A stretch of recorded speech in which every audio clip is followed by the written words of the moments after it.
Hello and welcome to the Let's Talk Spirituality podcast. This is Time for Talking, or Emeris from timefortalking.com, spiritual mentoring for your body, mind and soul. I'm your host on this show.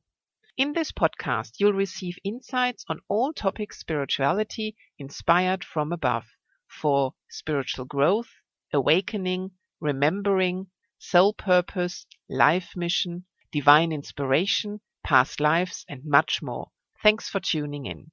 So now let's dive in and talk spirituality. Today I like to talk to you about past lives and soul agreements. First of all, let's have a look at the terminology. Our soul's blueprint includes planned events that we choose to have, so we can have the experience of them or get through to another experience because of it. Such planned events are, for example, certain illnesses, accidents, losses, jobs, our outlook, etc. But then there are also soul agreements with other souls, usually souls out of our soul family.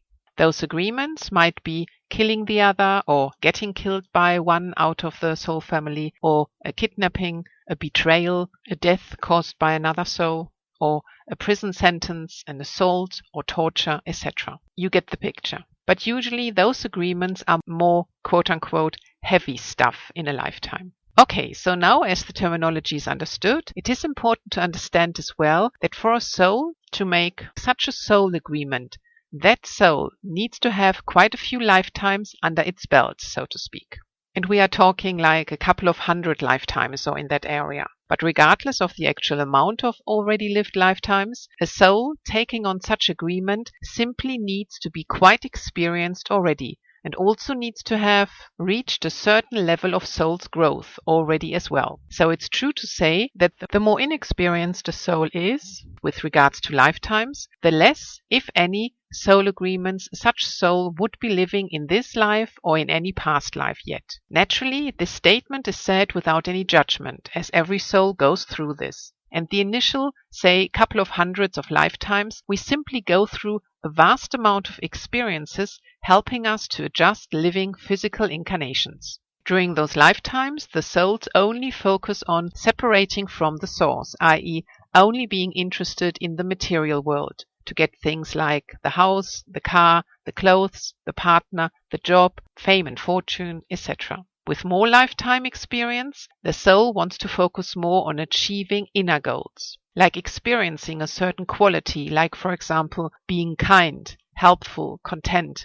insightful, or what have you. But only once the soul had enough lifetimes lived already and also has shown a certain level of soul's growth from those lifetimes, which reflects in the soul's desire to shift its focus in their incarnations on more being something rather than having something, will a soul also start taking on soul agreements. For those less experienced souls, this will also mean that in the initial lifetimes, they might not be living really close to the members of their soul family yet. Members of a soul family usually are at a similar level of soul's growth, at least to start with. And so those members will also be, quote-unquote, only in the process of accumulating many lifetimes for experiences. Hope this video helped you to grasp the concept of soul plans versus soul agreements. Like to learn more about your individual soul's path?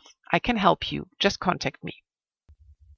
That's all for now. Get inspired. Thanks for listening till the end. You can always reach me on timefortalking.com with white light from here.